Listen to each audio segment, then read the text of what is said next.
तासाला आपण random experiment, त्यानंतर आउटकम आणि इक्वली लाईकली आउटकम्स म्हणजेच यादृच्छिक प्रयोग, निष्पत्ती आणि समसंभाव्य निष्पत्ती या 3 घटकांचा अभ्यास केलेला आहे. या तिन्ही गोष्टी आपण जाणून घेतलेल्या आहेत. आज आपण या संभाव्यतेशी संबंधित आणखी एक नवीन संज्ञा, नवीन संकल्पना आज आपण जाणून घेणार आहोत. आणि ती नवीन संज्ञा आहे नमुना अवकाश, म्हणजेच सॅम्पल स्पेस. आता काय आहे हे सॅम्पल स्पेस? दोन्ही पद्धतीनं मी त्याचं स्पष्टीकरण देतोय. सुरुवातीला मराठीमध्ये की नमुना अवकाश म्हणजे काय आहे. यादृच्छिक प्रयोग आपण मागच्या तासाला अभ्यासलेले आहेत. ज्या प्रयोगाचे निष्कर्ष किंवा ज्या प्रयोगाची फलिते अगोदरच माहीत असतात, परंतु त्याबद्दल निश्चित भाकीत आपण करू शकत नाही, असे प्रयोग म्हणजे यादृच्छिक प्रयोग. त्याची उदाहरणे आपण अभ्यासली. आता आपण त्याच्याशी संबंधित नमुना अवकाश अभ्यासतोय.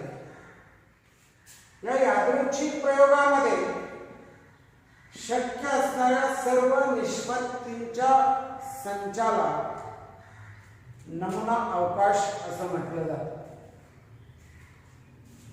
The set of all possible outcomes of a random experiment is called as the sample space. Repeat करतोय. The set of all possible outcomes of a random experiment is called as the sample space. आता इथून पुढे आपल्याला त्याच्यावरची उदाहरणं सोडवायला सुरुवात करायची आणि म्हणून या गोष्टी महत्त्वाच्या आहेत. म्हणजे यादृच्छिक प्रयोगामध्ये शक्य असणाऱ्या सर्व निष्पत्तींचा जो संच आहे, या संचाला एकत्रितपणे नमुना अवकाश म्हटलं जातं. मित्रांनो, हा नमुना अवकाश त्याच्या इंग्रजी नाव सॅम्पल स्पेस आहे. म्हणून साधारणपणे तो कॅपिटल एस या इंग्रजी अक्षराने दर्शवला जातो. Sample space is denoted by the capital letter S or omega. Omega, this is the sign taken from Greek language. This is the Greek letter known as omega. So the sample space of any random experiment can be denoted by the one of the letters. यापैकी कुठल्या तरी एका चिन्हाने त्या प्रयोगाचा नमुना अवकाश हा दर्शवला जातो. आता याच्याशी संबंधित आणखी काही बारकावे आहेत, लहान सहान गोष्टी त्याच्यामध्ये आहेत. एखाद्या यादृच्छिक प्रयोगाचा नमुना अवकाश जर आपण लिहिला, उदाहरणार्थ समजा इथे मी लिहितो, इंग्रजीमधून लिहितो, स्पष्टीकरण म्हणून देतो, सिरियल नंबर आहे, त्यानंतर इथे आपण लिहूया रँडम एक्सपेरिमेंट.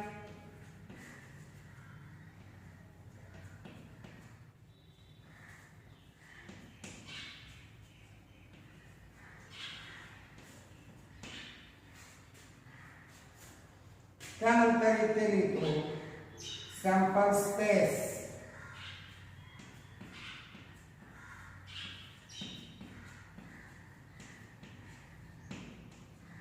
आणि इथे येणार आहे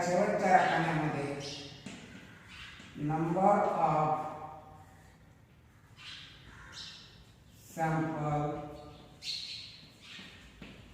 points, number of sample points. एक प्रयोग, पहिला प्रयोग, एक नाणे फेकले, इथं मराठीमध्ये लिहिली, एक नाणे फेकले.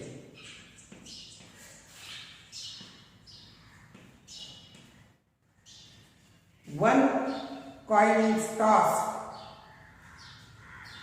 मग पहिले आपण त्याच्या काल आउटकम सुद्धा अभ्यासले. आपण निष्पत्ती काय काय, एक नाणं फेकल्यानंतर आपल्याला मिळणाऱ्या ज्या निष्पत्ती आहेत त्या निष्पत्ती लिहायच्या आणि या सर्व निष्पत्तींचा, शक्य असणाऱ्या सर्व निष्पत्तींचा संच म्हणजे नमुना अवकाश.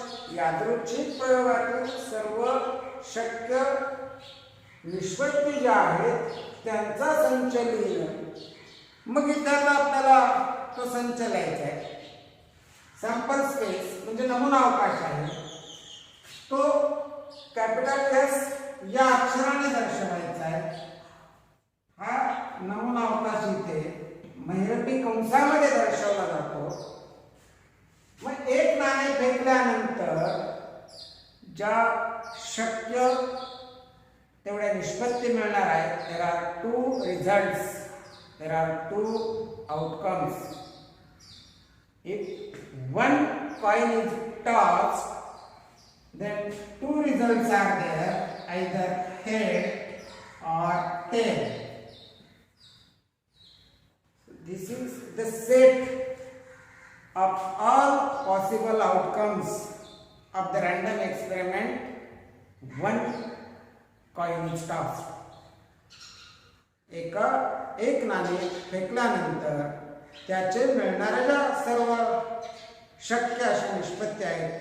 एक नाणं फेकल्यावर शक्य दोनच निष्पत्ती आहेत, ते म्हणजे एकतर छापा किंवा काटा. छापा दर्शवण्यासाठी कॅपिटल एच फॉर हेड आणि काटा दर्शवण्यासाठी कॅपिटल टी फॉर टेल. छापा किंवा काटा अशा दोनच निष्पत्ती इथे मिळतात. मग हा जो संच झाला, हा संच म्हटलं की आपण मागील इयत्तेमध्ये अभ्यासलं की संच लिहिण्याच्या ज्या वेगवेगळ्या पद्धती आहेत त्यापैकी पहिली पद्धत आहे ही यादी पद्धत, रोस्टर मेथड. या यादी पद्धतीमध्ये किंवा रोस्टर मेथडमध्ये आपण त्या सर्व घटकांची यादी लिहितो. तसं इथेही या महिरपी कंसामध्ये शक्य तेवढे सर्व घटक त्या संचातले आपण लिहिले. मात्र इथे संचाला नाव आता आपण कॅपिटल एस देतोय, कारण सॅम्पल स्पेस आहे, नमुना अवकाश.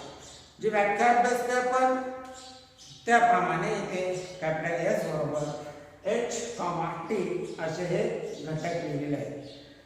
आता या घटकांची संख्या किती आहे ते आपल्याला पुढच्या आकड्यामध्ये लिहायचे आणि मग ते दर्शवताना ते असं लिहिलं जातं,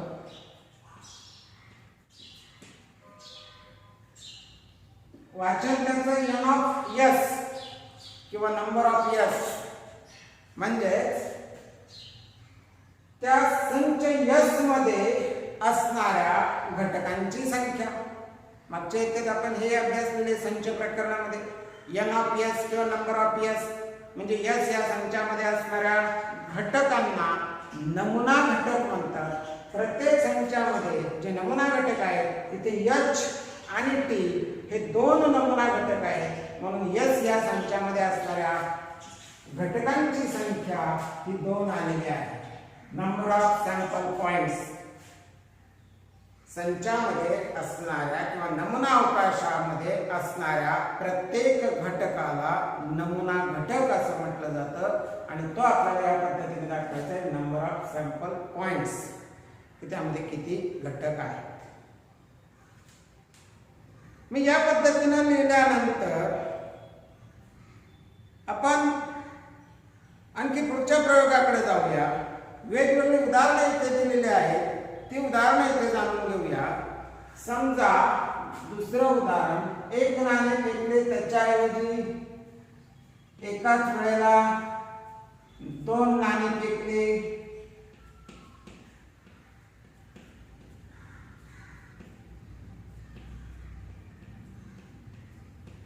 2 coins are tossed simultaneously. दोन नाणी जर एकदम फेकली तर त्या दोन नाण्यांच्या मिळणाऱ्या जे काही आउटकम्स आहेत, ज्या निष्पत्ती आहेत, त्या काय काय आहेत मित्रांनो? दोन नाणी फेकल्यानंतर आपल्याला त्या नाण्यांना क्रम देता येईल. कुठले पहिलं कोणतं आणि दुसरं कोणते, कुठलं तरी मार्किंग त्याच्यावर करून किंवा वेगवेगळ्या किमतीची 1 रुपयाचं एक किंवा 1 रुपयाचं नवीन एक नाणं आणि 1 रुपयाचं जुनं एक नाणं अशी जर दोन घेतली आणि दोन्ही नाणी एकदम जर फेकली तर आपल्याला जे आउटकम्स मिळतात त्यावरून त्याचा सॅम्पल स्पेस आपल्याला लिहायचा आहे HH, म्हणजे हेड म्हणजेच त्या नाण्यांच्या वरच्या भागावर, वरच्या पृष्ठावर, दोन्ही नाण्यांच्या वरच्या भागावर छापा आपल्याला मिळणार आहे किंवा मिळाला.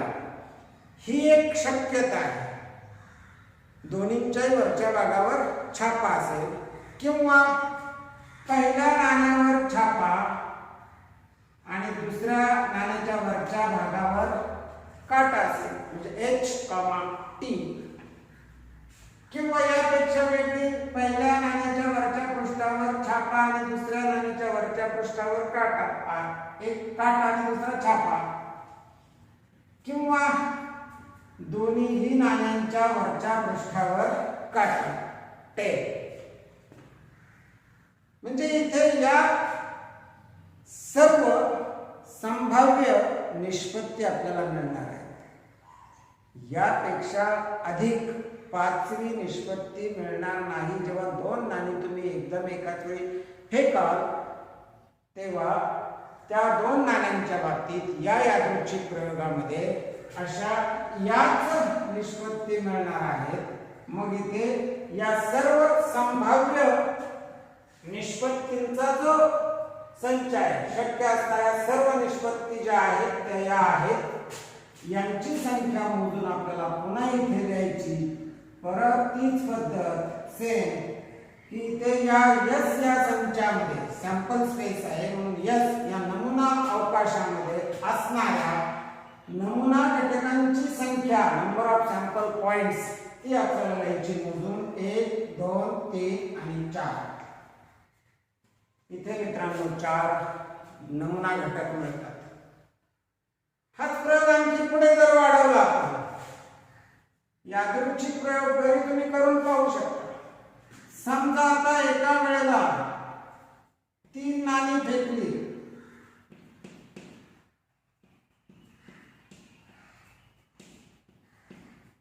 three coins are tossed simultaneously. परत वेगवेगळी नाणी घ्या, वेगवेगळ्या किमतीची, 1 रुपयाचे घ्या, 2 रुपयाचे घ्या, 5 रुपयांचं नाणं घ्या किंवा ज्या आपल्याला दिसताना वेगळी लक्षात येतील अशा पद्धतीची 3 नाणी घ्या. तुम्ही तो प्रयोग करून पहा. ही 3 नाणी घेतल्यानंतर ती फेका. त्याच्यानंतर येणाऱ्या ज्या निष्पत्ती आहेत, आपल्याला मिळणाऱ्या निष्पत्ती, त्यांचा संच लिहायचा आहे. शक्य त्या सर्व निष्पत्तींचा संच आपल्याला इथे लिहायचा आहे. म्हणून परत इथे कॅपिटल S त्या संचामध्ये लिहिताना आपल्याला कोणकोणत्या निष्पत्ती मिळतील पहा. एक तर त्या तिन्ही नाण्यांच्या वरच्या पृष्ठावर छापा असेल. म्हणजेच लिहिताना आपण कसं लिहिणार, 3 नाणी जर पाहिजे एकदम टाकली तर आपल्याला एकदा अशा प्रकारची निष्पत्ती ही मिळणार आहे. ती कोणती? तिन्हींच्याही वरच्या पृष्ठावर छापा मिळणार आहे. दुसरी जी आहे ती म्हणजे पहिल्या 2 वर छापा, छापा छापा काटा. चौथी जी आहे ती म्हणजे अशा पद्धतीने आपल्याला मिळेल की पहिला नाण्यावर छापा, दुसरा काटा आणि तिसऱ्या नाण्यावर छापा.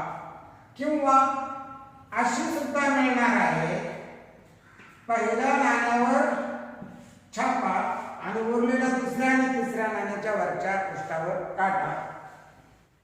त्याच्यानंतर पुढे पहिल्या नाण्यावर काटा, उरलेल्या दोन्ही नाण्यांवर छापा किंवा THT किंवा TTH किंवा TTT अशा पद्धतीनं एवढ्याच सर्व शक्य अशा निष्पत्ती मिळणार आहेत. आणि या निष्पत्ती जर मोजल्या झाल्या तर नमुना घटकांची संख्या जी आहे ती मित्रांनो 8 आहे. 8 पेक्षा अधिक निष्पत्ती या संचामध्ये मिळणार नाही, हे जाणून घ्यायचे. परीक्षेला एका मार्काला अशा प्रकारचे एक उदाहरण विचारलं जातं. यादृच्छिक प्रयोग दिला जातो.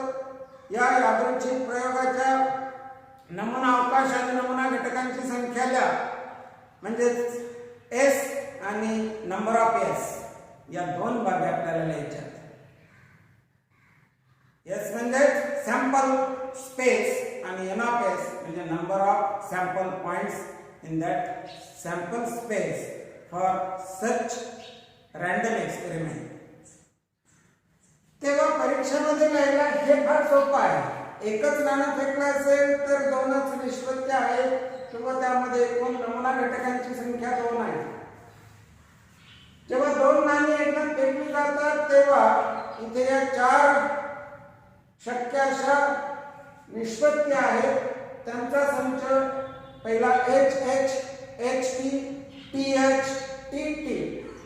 एकदा का हे एक नाणं आणि 2 नाणी याबद्दल तुम्हाला माहित झालं, तिसऱ्या नाण्याच्या सर्व निष्पत्ती लिहिताना विद्यार्थी मित्रांनो सर्वांचा क्रम सुद्धा असाच येईल. मी जो लिहिलेला याच्यामध्ये बदल होत नाही. त्यासाठी तुम्हाला आणखी एक युक्ती सांगतो मी की बरोबर याच क्रमाने कसे लिहायचे आपल्याला. हे 2 आपल्या समोर आहे. गणितामध्ये आपण 2 कंसांचा गुणाकार केलेला आहे. A अधिक B आणि A वजा B या 2 कंसांचा गुणाकार करत असताना पहिल्या कंसाच्या पहिल्या पदाने आपण दुसऱ्या संपूर्ण कंसाला गुणतो. त्यानंतर पहिल्या कंसाच्या उरलेल्या दुसऱ्या पदाने दुसऱ्या कंसाला गुणतो. अगदी तेच या ठिकाणी केलेले आहे. त्याचंच उपयोजन इथे तुम्हाला मिळेल. पहा, ह्या H ने इथे गुणा, H ने इथे गुणल्यावर H लिहिलेलं आहे. H ने प्रत्येकाला गुणा. H ने इथे HT ला गुणलं की HHT, HTH, HTT. त्यानंतर T ने गुणा, THH, THT, TTH आणि TTT हा इथे शेवटचा नमुना घटक मिळेल. नमुना घटकामधल्या सर्व त्या घटकांची नमुना अवकाशामधले सर्व घटक मोजले तर ती संख्या अशी येते. एक नाणं फेकलं, नमुना घटक 2 आहे. If 2 coins are tossed simultaneously, then there are 4 sample points. 3 coins are tossed simultaneously, then there are 8 sample points in the sample space. अशा पद्धतीने आपल्याला या वेगवेगळ्या प्रयोगामध्ये किती नमुना अवकाश आणि नमुना घटक त्याच्यात किती आहेत ते लिहिता येतं. या बाबी आता क्लिअर झाल्या. कॅपिटल एस किंवा NOPS ने ते दर्शवणं होईल. पुढचा प्रयोग आपण एक वेगळा प्रयोग घेऊ. अ डाय इज थ्रोन. चौथा प्रयोग मराठीत लिहितोय. एक फासा फेकला. अ डाय इज थ्रोन. एक फासा फेकला की त्या फाश्यावर टिंबांच्या संख्येवरून आपण काल पाहिलं की ज्या ज्या निष्पत्ती आहेत सर्व संभाव्य निष्पत्ती आपण लिहिलेल्या आहेत. म्हणून इथे या रकान्यामध्ये आपल्याला त्याचे सॅम्पल स्पेस म्हणजे नमुना अवकाश घ्यायचा आहे. मग या नमुना अवकाशामध्ये पहिल्या पृष्ठभागावर एकतर वरच्या पृष्ठावर एकतर 1 अंक असेल किंवा 2 किंवा 3 किंवा 4 किंवा 5 किंवा 6. इथे आपल्याला जेव्हा आपण हा फासा फेकतो तेव्हा कुठल्याही परिस्थितीत 6 अंक 7 अंक मिळणार नाही किंवा 0 मिळणार नाही कधीच. कारण 0 दर्शवतच नाही. प्रत्येक पृष्ठावर त्याचे टिंब दाखवलेले त्यावरून त्यांची संख्या आपण निश्चित करतो. 6 पृष्ठ आहेत त्याला त्या फासाला म्हणजे प्रत्येक पृष्ठावर टिंबांच्या संख्येवरून एवढे हे अंक आहेत. म्हणजे सर्व शक्य अशा या 6च निष्पत्ती दिसतात. इथे 7 किंवा 8 किंवा 9 वगैरे दिसणार नाही आपल्याला. आणि मग हे जेव्हा नमुना घटक आपण एकूण मोजतो तेव्हा त्यांची संख्या आपल्याला इथे लिहायची आणि म्हणून नंबर ऑफ यस बरोबर इथे उत्तर येणार आहे 6. या यादृच्छिक प्रयोगामध्ये प्रयोग कोणता आहे? A die is thrown. Random experiment is a die is thrown, then sample space is s equal to in curly bracket 1, 2, 3, 4, 5, 6 bracket complete. That means there are 6 sample points. So n of s equal to 6. त्यानंतर पुढचा प्रयोग थोडासा याच्यापेक्षा विस्तारित 5वा प्रयोग. इथे एक fossa फेकला होता. आता 2 फासे एकदम फेकले.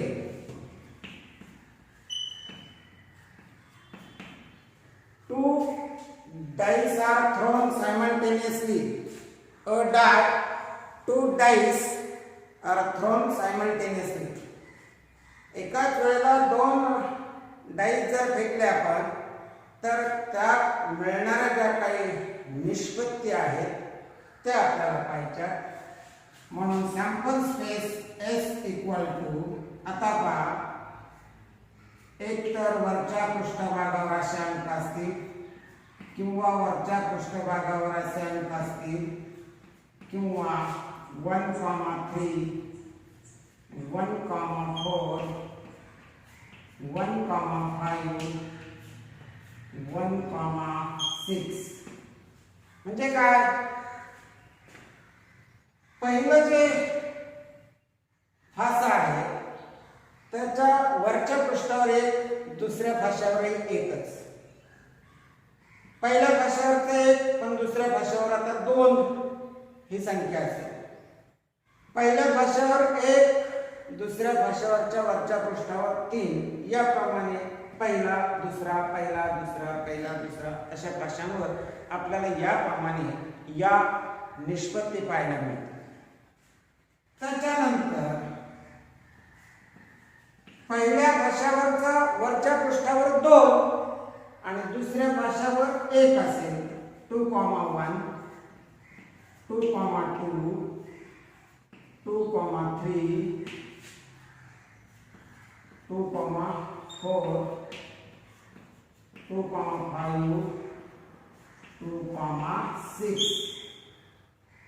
अंतर आता थोडा अंतर आहे ते कॉमा दिलेला आहे मी. पुढे 3, 1, 3, 2, 3, 3, 3, 4, 3, 5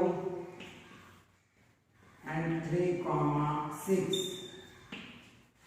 पुढे 4, 1, 4, 2, 4, 4, 4, 5, 4, 3, 4, 4, 4, 5 and 4, 6. Then next 5, 1, 5, 2, 5, 3, 5, 4, 5, 5, 5, 6. Then 6, 1, 6, 2, 6, 3, 6, 4, 6, 5, and 6, 6. Here the set is complete. आता इथे या प्रयोगामध्ये पहा डावीकडे दिलाय तो पहिला फासा, त्याला वेगवेगळ्या रंगाचे 2 फासे घेऊन लक्षात येतो. डावीकडचा फासा जो आहे तो पहिला समजूया आणि उजवीकडे लिहिलेला अंक आहे तो दुसऱ्या फाशावरचा आहे. मग अशा पद्धतीचे हे एवढे नमुना घटक या संचामध्ये आपल्याला मिळणार आहे. असं तर नाही होणार की याच्या पुढे 6,7 हा रिझल्ट किंवा ही निष्पत्ती आपल्याला मिळते. 7 मिळणारच नाही, अशक्य आहे. किंवा इथे असं तर नाही ना की 0,0 किंवा 0,1 किंवा 1,0 मिळणारच नाही. 0 अशक्य आहे, 6 पेक्षा जास्त मोठा अंकही अशक्य आहे. मग अशा पद्धतीने आपल्याला हे सर्व नमुना घटक इथे मिळतात आणि ते जर मोजलं मित्रांनो, आता मोजायला सोपं आहे. एका ओळीमध्ये आपण 6 लिहिलेले, अशा 6 ओळी आहेत. 6 गुणिले 6 तिथे म्हणून नंबर ऑफ यस जो आहे हा नंबर ऑफ यस इथे 36 आहे. नंबर ऑफ सॅम्पल पॉइंट्स या नमुना अवकाशामध्ये मिळणाऱ्या नमुना घटकांची संख्या ही 36 आहे. इथे आणखी एक गोष्ट लक्षात ठेवायची आहे. एक नाणं 2 वेळा फेकणे किंवा 2 नाणी एकदम फेकणे या दोन्हीही प्रयोगांच्या नमुना अवकाश नेहमी असाच असतो, सारखाच असतो. एक नाणं 2दा फेकणे किंवा 2 नाणी एकाच वेळेला फेकणे, दोन्हींचाही नमुना अवकाश हा सारखाच असतो. The sample space for a coin tossed twice is the same as that of 2 coins tossed simultaneously. The same is true for 3 coins. म्हणजेच काय, एक नाणं 3 वेळा फेकणे किंवा 3 नाणी एकदम फेकणे. एक नाणं 3दा फेकलं तर काय, HT 3 कंस येतील पहा, HT HT H, T. मग पहिले दोघांचा गुणाकार परत असा येणार आहे HH HT TH TT. पुन्हा राहिलेला तिसऱ्याने गुणलं की परत याप्रमाणे हे 8 निष्पत्ती इथे मिळणार आहे. 8 सॅम्पल पॉइंट्स असणार आहेत. एक नाणं 2दा फेकणे, 2 नाणी एकदम फेकणं, दोघांचाही सॅम्पल स्पेस सारखा आहे. हीच गोष्ट 3 नाण्यांसाठी सुद्धा असते. एक नाणं 3दा फेकणे किंवा 3 नाणी एकदम फेकणे सायमल्टेनियसली. तसंच आणखी याही बाबतीत आपल्याला अभ्यासायचे की एक डाय आपण रोल केला, 1 die is rolled or 2 dice are rolled simultaneously, the sample space is same. त्याच्यासाठी म्हणजे एक फासा 2दा फेकणे काय होईल, पहिल्यांदा एकदा फेकला तर असे आउटकम्स आपल्याला मिळतील. आता तोच डाय पुन्हा एकदा फेका, तो इथे आपण लिहिणार, दोघांचा गुणाकार केला तर 1 ने 1 लावल्यावर परत इथे 1 गुणन म्हणजे त्या एकाची संगती एका बरोबर लावतो आपण तेव्हा इथे. तसं 1 गुणिले 1 ने या कंसाला गुणल्यानंतर पुन्हा असे सगळे 36 सॅम्पल पॉइंट्स आपल्याला मिळणार आहेत. अशा पद्धतीने हा प्रयोग आपल्याला अभ्यास करायचा. मित्रांनो, असे बरेच आणखी काही प्रयोग आहेत. या प्रयोगामध्ये पुढे जाऊन आपण पाहूया हे समजलं सर्वांना. मग आता पुढच्या प्रयोगासाठी मी थोडीशी जागा करतो इथे पुसून. 5 प्रयोग आपण पाहिले.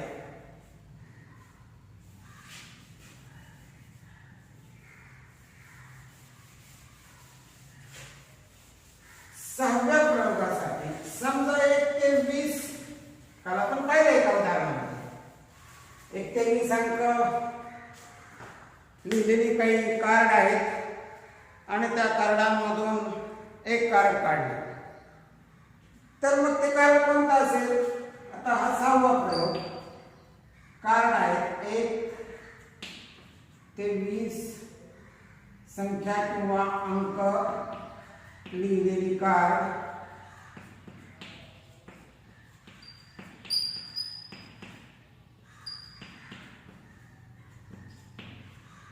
एक ते 20 पर्यंत अंक लिहिले. अ card is drawn from a pack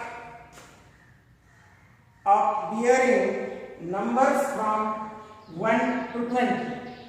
तर त्याचा नमुना अवकाश कसा लिहायचा? आता तो लिहिणं सोयीचं आहे. इथे आपण तो नमुना अवकाश संच पद्धतीने लिहितो. याची पद्धतीने संच. नमुना अवकाश कॅप्टन एस बरोबर काढलेलं कार्ड आहे तर त्याच्यावर 1 अंक असेल किंवा 2 असेल किंवा 3 असेल तो असा लिहित जा. किंवा शेवटचा तो काय असेल? 20 असेल. तिथे काही असं लिहायची आवश्यकता नाही. 1 2 3 4 5 6 7 8 9 10 11 12 13 14 15 16 17 18 19 20 एवढे. कारण काही वेळेला प्रश्न विस्तारित असतो. 1 ते 100 पर्यंतचे अंक असणारे कार्डांचा संच आहे आणि त्या कार्डांमधून जर एक कार्ड काढायचं असेल तर त्याचा नमुना अवकाश लिहिताना आपल्याला या पद्धतीने लिहिता येईल की पहिले 3 लिहा. पहिले 3 नमुना घटक लिहा क्रमाने 1 2 3 पुन्हा कॉमा डॉट डॉट करा आणि जो शेवटचा घटक आहे तो लिहून संच पूर्ण करा. म्हणजे रिपीट होऊन द्या. संच पूर्ण झाला. मग आता या संचामध्ये असणाऱ्या नमुना घटकांची संख्या किती आहे हे मात्र इथे लिहिताना चूक होऊ देऊ नका. एवढेच मोजू नका 1 2 3. इथे याचा अर्थ काय? दरम्यानचे सर्व नमुना घटक त्याच्यामध्ये आहेत. 1 पासून 20 पर्यंतचे सर्व नमुना घटक त्याच्यामध्ये आहेत. म्हणजे नमुना घटकांची जी संख्या आहे नॉट पिअर्स ती किती येते? 20 येते मित्रांनो. हे इथे लक्षात घ्या. पुढे विस्ताराने 7वा प्रयोग थोडासा की खेळाचे पत्ते आपण काल जाणून घेतले. Playing cards. A card is drawn from a well shuffled pack of 52 playing cards. A card is drawn. Me random experiment सांगते. 7वा एक्सपेरिमेंट काय? A card is drawn from the pack of well shuffled 52 playing cards. योग्य रीतीने पिसलेल्या खेळाच्या पत्त्यांमधून एक पत्ता काढणे असा यादृच्छिक प्रयोग आहे. त्या प्रयोगाच्या आउटकम्स म्हणजे निष्पत्ती काय काय येणार आहे? सर्व शक्य निष्पत्तींचा संच म्हणजे नमुना अवकाश. The set of all possible outcomes is the sample space. आणि हा सॅम्पल स्पेस आता आपल्याला लिहायचा आहे. मग तो कसा लिहिता येईल? तर इथं पहिल्यांदा आपल्याला लिहावं लागेल diamond.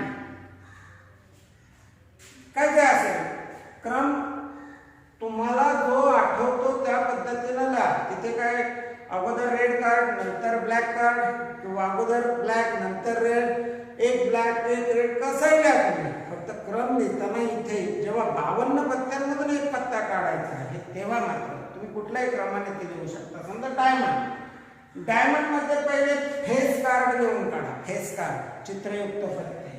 King K for king, then Q for queen, J for jack, king, queen, jack, then 10, 9, 8, 7 6 5 4 3 2 and S card. S एक कार्ड किंवा त्या पद्धतीने उलटल्या एस जर अगोदर लिहिलेला असेल तर S 2 3 4 5 6 7 8 9 10 jack queen and king. क्रम कसा आहे उलट सुलट.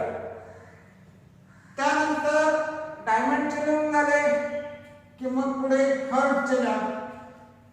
असे देखील हर्ट मध्ये आता हे जसे 13 कार्ड झाले तसे हर्टचे सुद्धा 13च कार्ड येणार आहेत. याच प्रमाणे king queen jack 10 9 8 7 6 5 4 3 2 and ace heart. तसेच त्यानंतर आता लिहायचे क्लब आणि त्यानंतर स्पेड. क्लबचे आणि स्पेडचे असे सर्व चौकट बदाम किलवर आणि इस्पिक असे हे प्रत्येकाचे 13 कार्ड दिल्यानंतर मग आपल्याला इथे या शेवटच्या रकान्यामध्ये त्याचा सॅम्पल पॉइंट्स लिहायचे सर्व. मग हे sample points number of S number of sample all sample points equal to 52 इथे या पद्धतीने. आता मित्रांनो लक्षात आलं काय काय पाहिलं आपण इथे. सुरुवातीला व्याख्या पाहिल्या सॅम्पल स्पेसची, त्याच्यानंतर त्याच्यामध्ये व्याख्येप्रमाणे मग कॅपिटल एस किंवा ओमेगा, त्यानंतर महिरपी कंसामध्ये ती यादी लिहायची, त्यानंतर यादीमध्ये असणाऱ्या घटकांची संख्या लिहायची. या पद्धतीने वेगवेगळ्या रँडम एक्सपेरिमेंटमध्ये आपण त्यामध्ये येणाऱ्या सॅम्पल स्पेस आणि नंबर ऑफ सॅम्पल पॉइंट्स या गोष्टी आता अभ्यासलेल्या आहेत. आता याच्यामध्ये वेगवेगळे उदाहरण आहेत. एक्झरसाइज मध्ये दिलेली जर उदाहरणं पाहिली आपण तर त्या उदाहरणांचा अभ्यास करताना तुमच्या लक्षात येईल. उदाहरणार्थ मी प्रॅक्टिस सेट 5.2 थोडा विचारामध्ये घेतोय. For each of the following experiments, write sample space S and number of sample points, that is n of S. खाली दिलेल्या प्रत्येक यादृच्छिक प्रयोगासाठीचा नमुना अवकाश आणि त्या नमुना अवकाशातील नमुना घटकांची संख्या लिहा. इथे जी उदाहरणं अभ्यासली त्यापेक्षा वेगळ्या पद्धतीची उदाहरणं इथे आता असणार आहेत.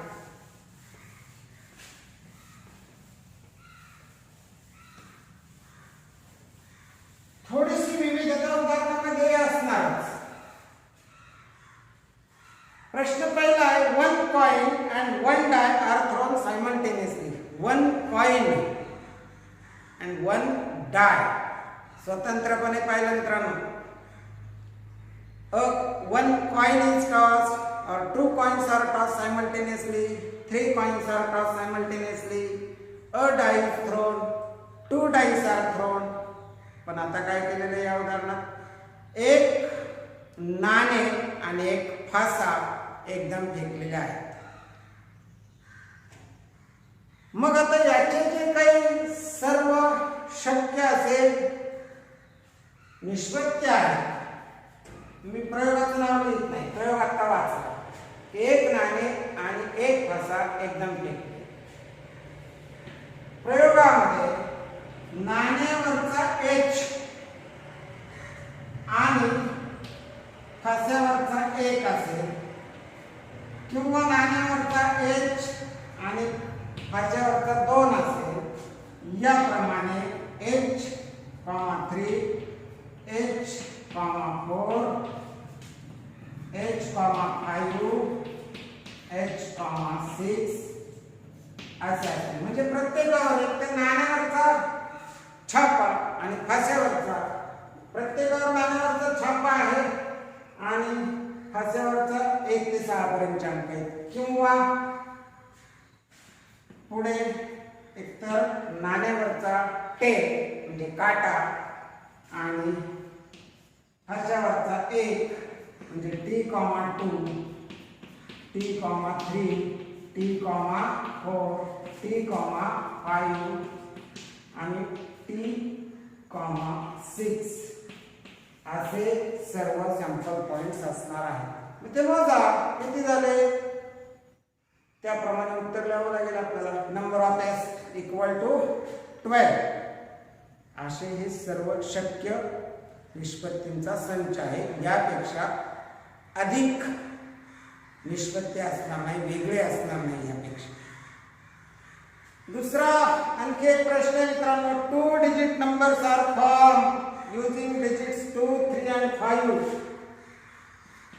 पुढचा प्रश्न आहे 2 digit numbers are formed using digits 2, 3 and 5 without repeating a digit. अंकांची पुनरावृत्ती न करता 2, 3 आणि 5 या अंकांपासून तयार होणाऱ्या 2 अंकी संख्या. आता नमुना अवकाश त्याचा लिहूया. म्हणून नमुना अवकाश कॅपिटल एस. 2 अंकी संख्या सुरुवातीला 2 आणि त्याच्याबरोबर दुसरा अंक जोडा 23 ही संख्या मिळेल. 2 बरोबर हा अंक जोडा 2 अंकी संख्या मिळेल. आता 3 बरोबर हा अंक जोडा 32. 3 बरोबर उरलेले 2 अंक जोडा. प्रत्येकाबरोबर या 5 बरोबर हा 2 जोडला किंवा 5 बरोबर हा 3 जोडला तर आपल्याला एवढेच 2 अंकी संख्या मिळणार आहेत. मित्रांनो, यापेक्षा वेगळी संख्या या प्रयोगामध्ये असणार नाही हे जाणून घ्यायचे. 2 अंकी संख्या आहे म्हणजे एका अंकाबरोबर उरलेल्या 2 अंक जोडून आपल्याला त्या 2 अंकी संख्या तयार करायच्या.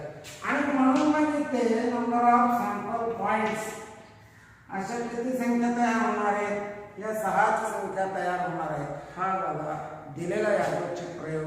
त्याच्यासाठीचा हा नमुना अवकाश आणि त्या नमुना अवकाशामध्ये मिळणारे हे नमुना घटक. आणखी एक प्रयोग. समजा इथे तुमच्या समोर एक कॅलेंडर. आपल्या पुस्तकामध्ये सुद्धा अशा प्रकारचा एक प्रश्न आहे. कुठलाही महिना सध्या आता आपण आज ज्या जुलै महिन्यामध्ये या लेक्चरचं आयोजन केलेलं आहे. ठीक आहे. तुमच्या समोर एक कॅलेंडर आहे. पुस्तकामध्ये दिलेल्या प्रश्नात ते आहे मार्च 2019 चे. In the month of March 2019 find the days on which the date is a multiple of 5. See the given page of the calendar म्हटलेलं आहे की तुम्ही ते शेजारचे कॅलेंडर पहा आणि त्यावरून त्याचं जो काय लिहायचे ते प्रश्न सुरुवातीला सांगितलं आहे की त्या रँडम एक्सपेरिमेंटचा सॅम्पल स्पेस आणि त्याचे सॅम्पल पॉइंट्स. आता इथे हे कॅलेंडर आहे. प्रश्न काय? In the month of July 2020 and the days on which the date is a multiple of 5. जुलै 2020 महिन्याच्या कॅलेंडरचा अभ्यास करून निरीक्षण करून त्यातील 5च्या पटीमध्ये येणाऱ्या तारखांचा संच लिहा किंवा 5च्या पटीतील तारखा. मग या प्रयोगासाठीचा सॅम्पल स्पेस पहिली संख्या जी आहे ती म्हणजे 5. 5च्या पट्टीमध्ये म्हणजे 5चा पाडा म्हणायचं तुम्हाला 5 ने 5 झाला. त्यानंतर येणारी जी तारीख आहे ती पुढे 10 जुलै, त्यानंतर पुढे 15 जुलै, पुढे 20 जुलै, त्यानंतर पुढे 25 जुलै आणि पुढे 30 जुलै ह्या 5च्या पट्टीतल्या तारखा झाल्या या महिन्यातल्या. मग इथे आपल्याला लिहायचं n of s number of sample points equal to 1 2 3 4 5 and 6. There are 6 days in July 2020 multiple of 5. मग या तारखा दिल्या. कदाचित हा प्रश्न वेगळ्या पद्धतीचा असेल. तुम्हाला ते 4च्या पट्टीतला विचारले जातील एखादं कॅलेंडर देऊन. तुम्ही घरी प्रयोग आता वेगवेगळे करा. 4च्या पट्टीतला म्हटलं की 4 8 12 16 त्यानंतर 20 24 28 हे येतील.